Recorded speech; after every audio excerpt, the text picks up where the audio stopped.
Hallo meine Lieben, herzlich willkommen zu einer neuen Nähanleitung auf meinem YouTube-Kanal Creative Mom. Heute zeige ich dir in einer Schritt-für-Schritt-Anleitung, wie du eine Latzhose für USD-Puppen nähen kannst. Wenn du mehr Nähanleitungen von mir sehen möchtest, abonniere meinen Kanal und aktiviere die Glocke.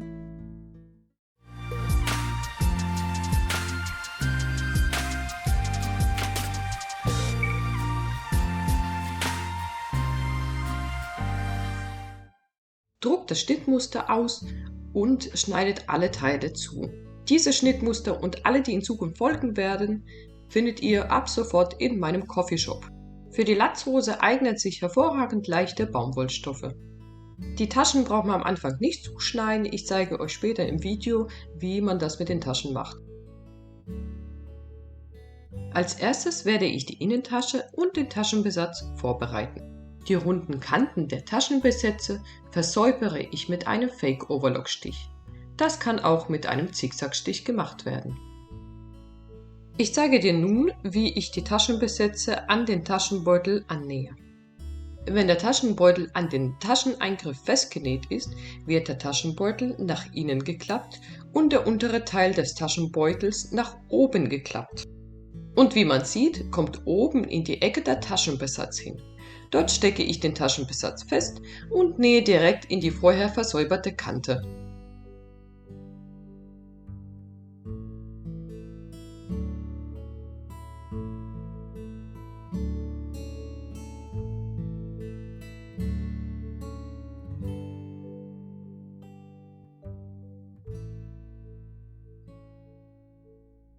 Die Taschenbeutel lege ich mit der rechten Seite auf die Tascheneingriffe der Vorderhose an und stecke diese fest.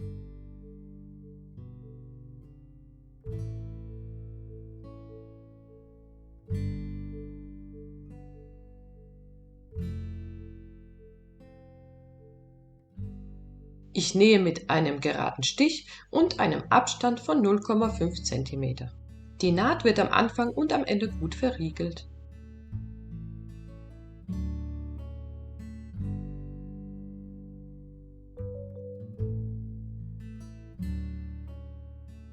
Die Nahtzugabe der Tascheneingriffe schneide ich ein paar Millimeter zurück, wende diese nach innen und bügle die Kante fest.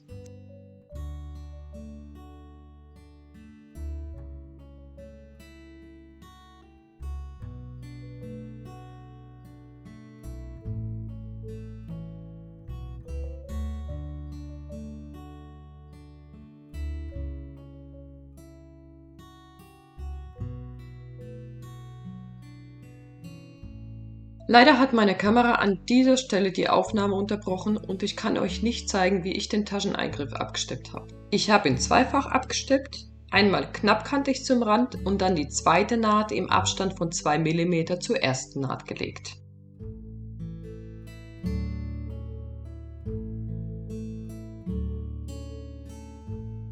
Den Taschenbeutel lege ich mit der linken Seite aufeinander und stecke die offene Kante zusammen. Anschließend nähe ich den Beutel mit einem Abstand von 0,5 cm zusammen und versäubere die Kante. Die Kanten habe ich versäubert. Was du auch machen kannst, ist mit einem Kantenstopper die Kanten vorher bearbeiten und auf das Versäubern der Kanten verzichten. Jetzt wende ich die Taschenbeutel und forme die Ecken aus.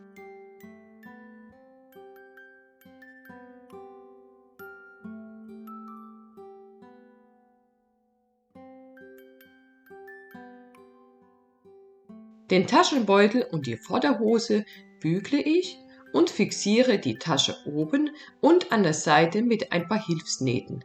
Damit sind die Taschen fertig.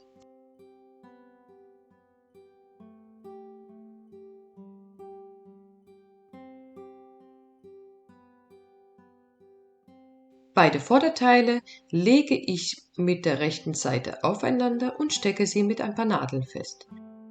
Anschließend wird die Schrittnaht mit einem geraden Stich und einem Abstand von 0,5 cm geschlossen. In die Rundung der Nahtzugabe schneide ich kleine Clipser ein und versäubere anschließend die Kante.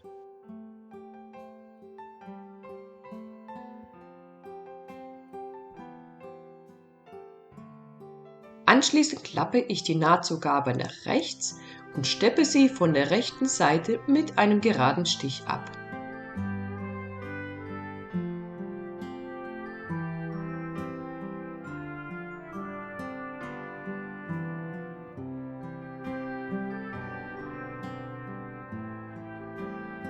Danach werde ich den Schlitz auf der rechten Seite der Vorderhose nähen.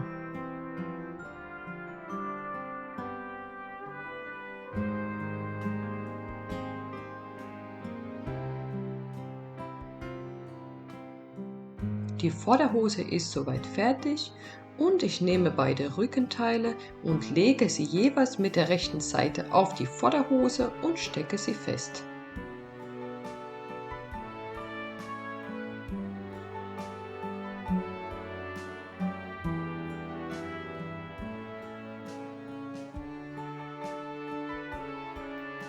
Die Seiten habe ich mit einem geraden Stich und einem Abstand von 0,5 cm festgenäht und direkt versäubert. Nun wird die Nahtzugabe zum Rückenteil festgebügelt.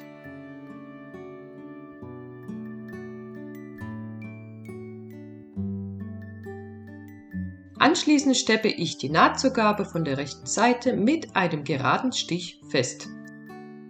Und so schaut es aus. Im gleichen Schritt habe ich den Beinsaum versäubert und werde ihn jetzt um 0,5 cm umklappen und festbügeln.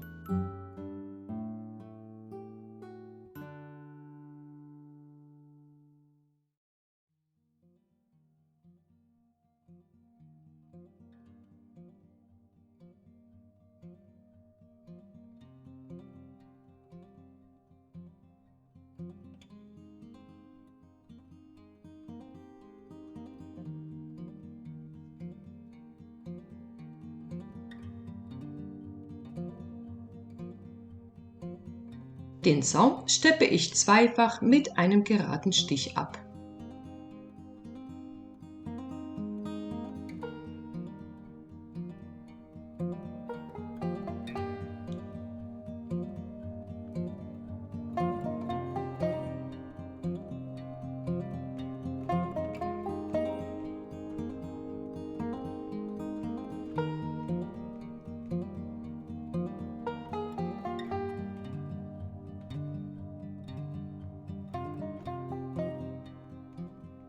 Die Hosensäume habe ich soweit fertig und nehme mir die 2 Latzteile.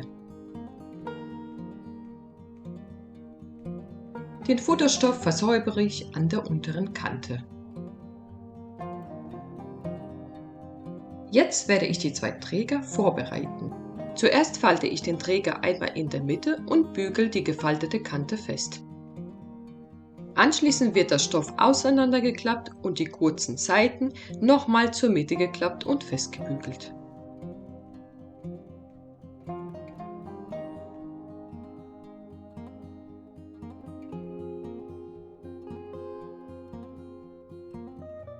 Zu guter Letzt werden beide Seiten aufeinander geklappt und noch einmal gebügelt.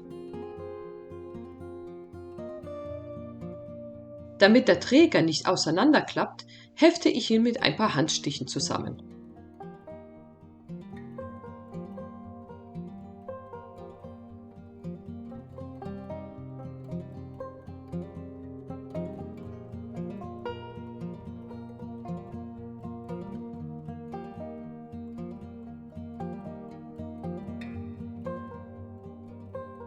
Die Träger habe ich von beiden Seiten abgesteppt und die obere offene Kante mit meinem Franzenstopper bearbeitet.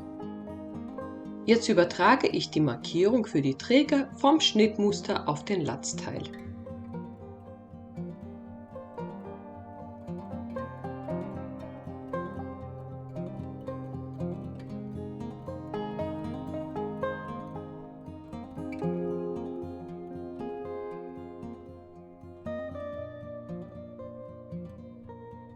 Die Träger lege ich auf die markierte Stelle und stecke sie fest.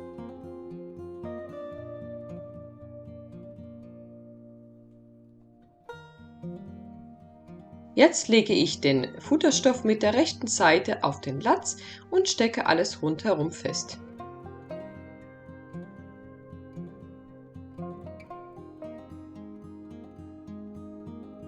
Mit einem geraden Stich nähe ich vorsichtig entlang der Rundungen. Der Abstand ist hier 0,5 cm.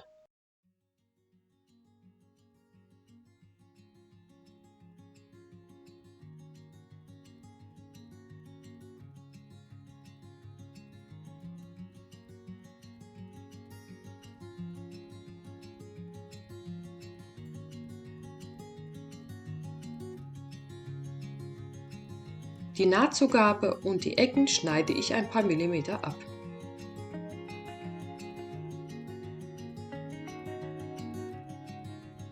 Jetzt wende ich den Latz auf die rechte Seite und forme dabei die Ecken gut aus.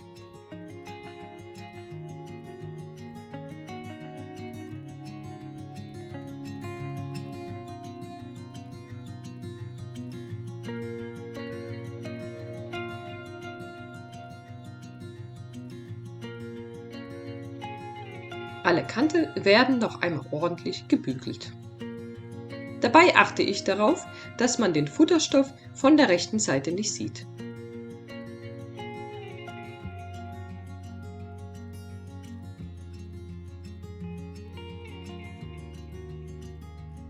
Mit Hilfe einer Stecknadel versuche ich die Ecken noch ein bisschen mehr auszuformen.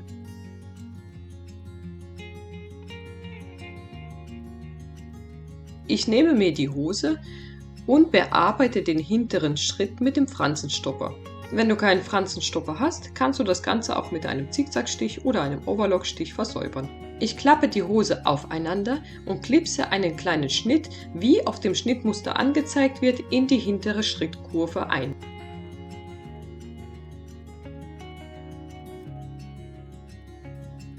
Nun klappe ich 0,5 cm hinten ein und fixiere es mir mit einer Nadel.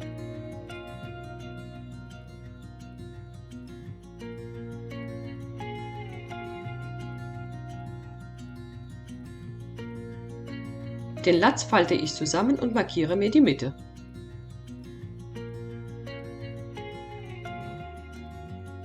Der Latz wird mit der rechten Seite auf die Mitte der Hose gelegt und festgesteckt. Dabei wird nur der Hauptstoff vom Latz an die Hose gesteckt. Die Länge der Hose ist 0,5 cm kürzer wie der Latzteil.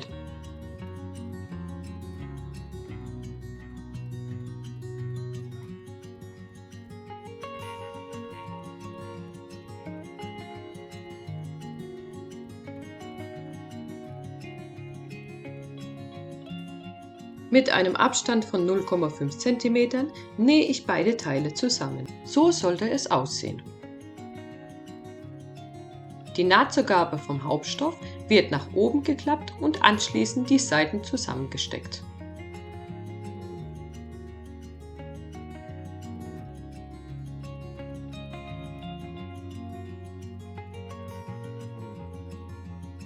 Mit einem Abstand von 0,5 cm nähe ich die Seiten zusammen.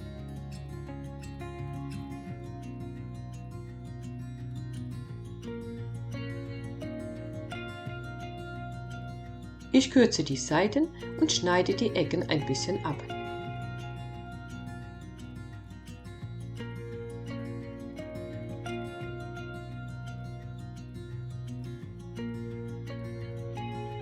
Jetzt wird alles auf die rechte Seite gewendet und die Ecken werden rausgeformt.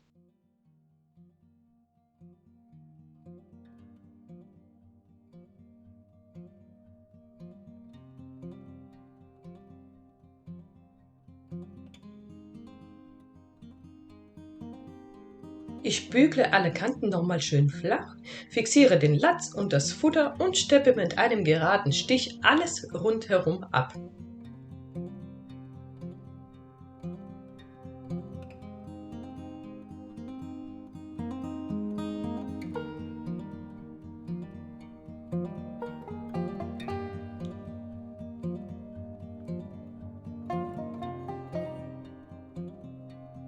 Ich beginne an der unteren Kante und nähe nur ein paar Millimeter vom Rand entlang.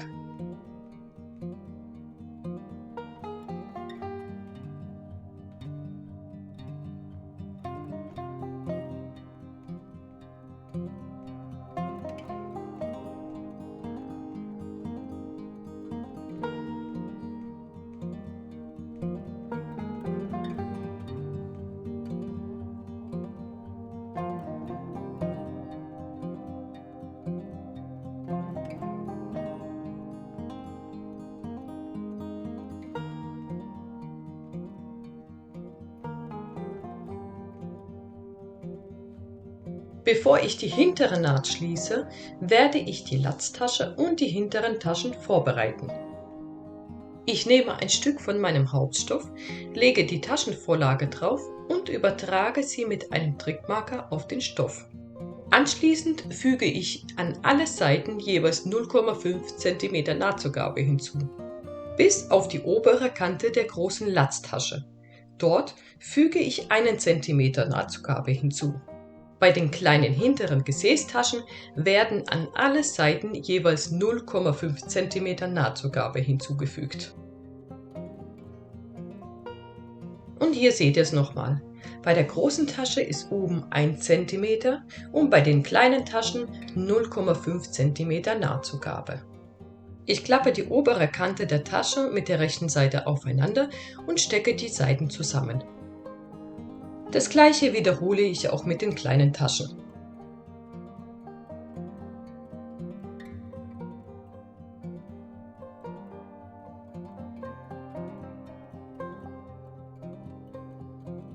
Die zusammengesteckten Seiten nähe ich mit einem geraden Stich zusammen.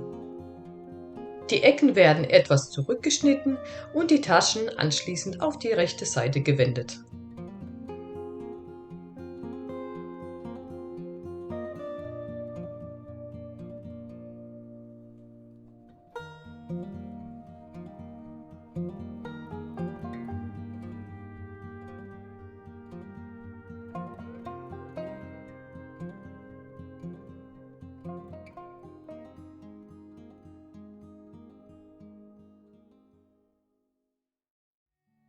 Jetzt klappe ich die Nahtzugabe um und bügel sie fest.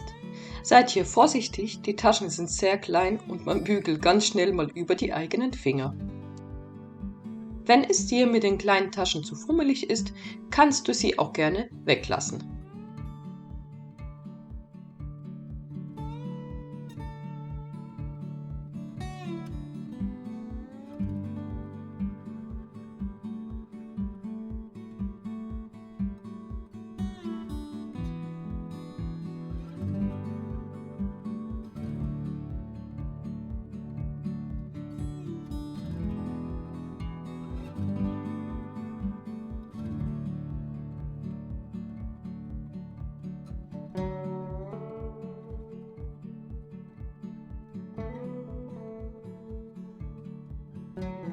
Ich vergleiche beide kleine Taschen miteinander, damit sie am Ende gleich groß sind. Mit ein paar Handstichen fixiere ich die Nahtzugabe der Taschen.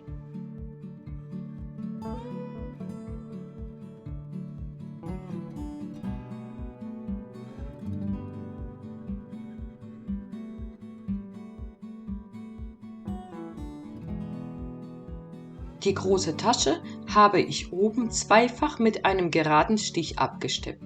Bei den kleinen war es mir zu fummelig und ich habe es weggelassen. Die Tasche lege ich mir mittig auf den Latz. Der Abstand von oben ist etwa 0,8 cm. Für einen realistischen Look werde ich unter die Latztasche ein kleines Stück Satinband mit einnähen.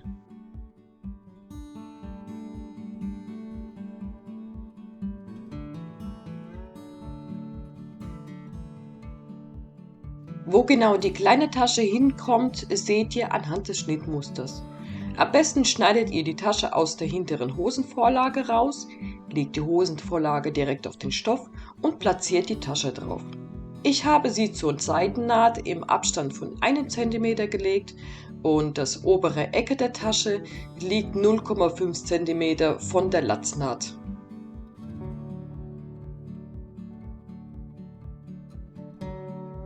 Die Taschen nähe ich knappkantig mit einem geraden Stich fest.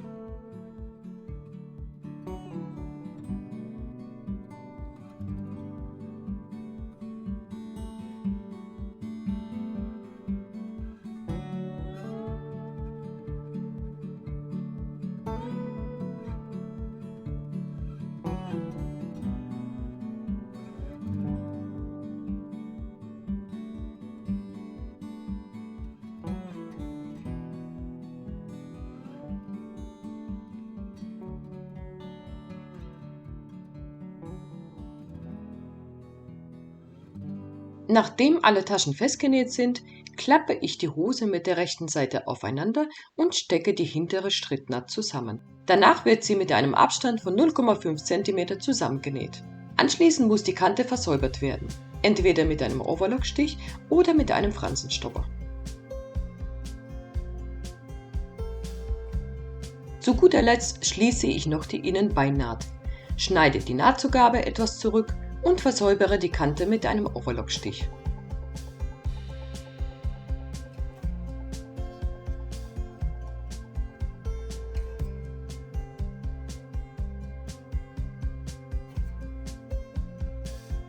Hier zeige ich nochmal die Innennaht.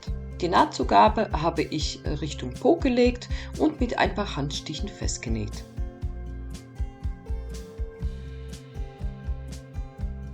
Meine Latzhose ist soweit fertig, es fehlen nur noch ein paar Druckknöpfe.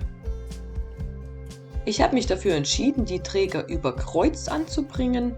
Messt am besten direkt an euren Puppen aus, wo die Druckknöpfe an den Trägern angenäht werden müssen, damit es dann perfekt passt.